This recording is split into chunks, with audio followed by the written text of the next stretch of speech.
Hello everyone.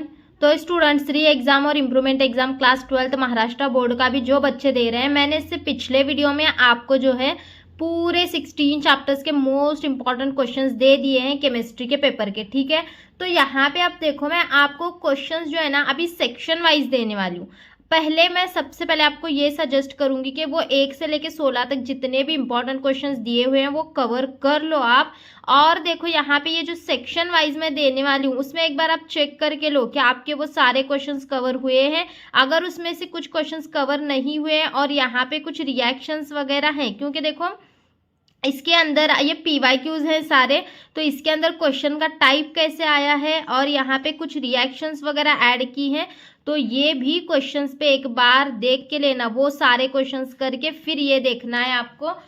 तो यहाँ पे देखो सबसे पहले सेक्शन बी में यहाँ पे आपको देखो ये सबसे पहला क्वेश्चन जो है आया था, explain seed of first order reaction. 2 marks के सारे क्वेश्चन हैं ये मैंने दिया हुआ है ऑलरेडी इंपॉर्टेंट में। फिर कंसिक्वेंस ऑफ शॉर्टकी डिफेक्ट, ये भी पीवाईक्यू का क्वेश्चन है, मैंने दिया हुआ है ऑलरेडी आईएमपी में।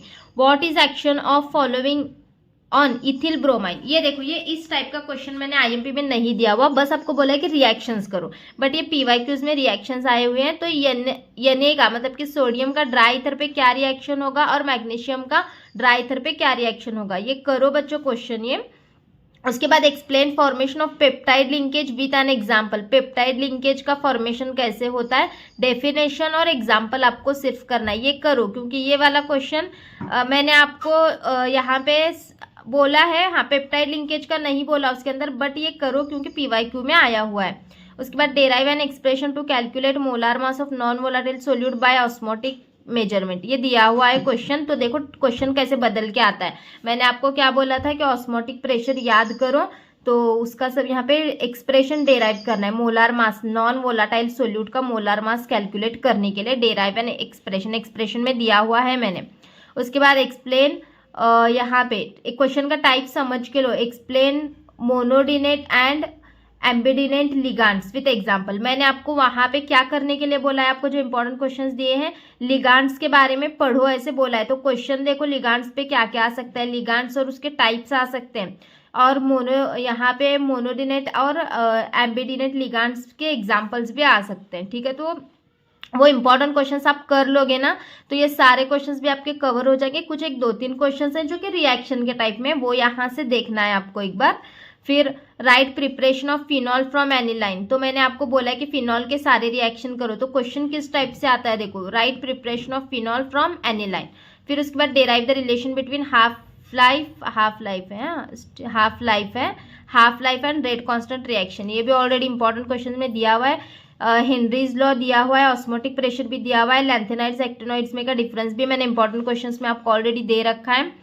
एनामोलस बिहेवियर ऑफ ऑक्सीजन भी दिया हुआ है। फिर ये देखो प्रिपरेशन रिएक्शन, यहाँ पे एसिटल्डिहाइड बाय रोजमंड रिएक्शन और बेंजल्डिहाइड बाय गेटरमन कोट फॉर्मुलेशन, तो गेटरमैन रिएक्शन भी इंपॉर्टेंट है, करके रखो। उसके बाद देखो आइडेंटिफाई करने के लिए इस टाइप से आता है, यहाँ पे ए और बी को आइडेंटिफाई करने के लिए बोला है और उसको रीराइट करने के लिए बोला है। तो यहाँ पे देखो ये ए और बी को आइडेंटिफाई करके उसको फिर से लिखना है। फिर एक्सप्रेशन फॉर मैक्सिमम वर्क, ये भी 2 मार्क में क्वेश्चन है, उसमें दिया हुआ है मैंने ऑलरेडी इंपॉर्टेंट क्वेश्चन में। फिर इंटरगैलोजन कंपाउंड, ये भी दिया हुआ है।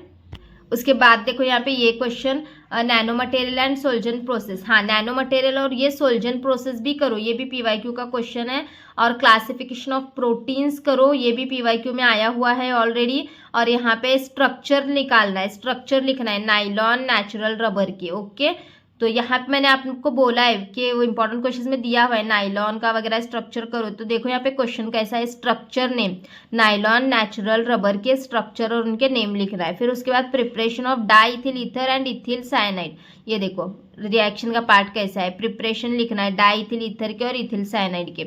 उसके बाद केमिकल रिएक्शन लिखना है ग्लूकोज फ्रॉम सुक्रोज, ग्लूकोज से सुक्रोज कैसे तैयार होता है। उसके बाद anomalous behaviour of group 18th element, ऐसे भी आ सकता है anomalous behaviour of group 18th element और कॉमन आयन इफेक्ट पे नोट। तो इसमें से ऑलमोस्ट मैंने सारे क्वेश्चंस कवर कर दिए हैं इंपॉर्टेंट क्वेश्चंस में, बट कुछ रिएक्शंस के जो क्वेश्चंस हैं मतलब कि मैंने आपको बोला है कि नेम रिएक्शंस उसमें दिए हुए हैं, जो लेबल वगैरह के हैं वो मैंने इसमें यहाँ पे ऐड किए हुए हैं। तो सारे पहले इंपॉर्टेंट क्वेश्चंस करो, करके फिर सेक्शन वाइज जाओ, चेक करो सेक्शन में कि आपके सारे, हाँ ये क्वेश्चन कवर हुआ है।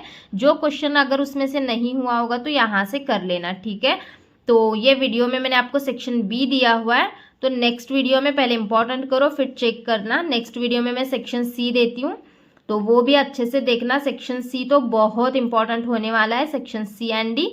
तो नेक्स्ट वीडियो मैं अपलोड करती हूँ, तो जल्दी से यहाँ पे कमेंट करो बच्चों नेक्स्ट वीडियो करके, जल्दी ही नेक्स्ट वीडियो आपके लिए आएगी, ठीक है। चलो, तो वीडियो को लाइक करना मत भूलो और मिलता है नेक्स्ट वीडियो में। Bye bye.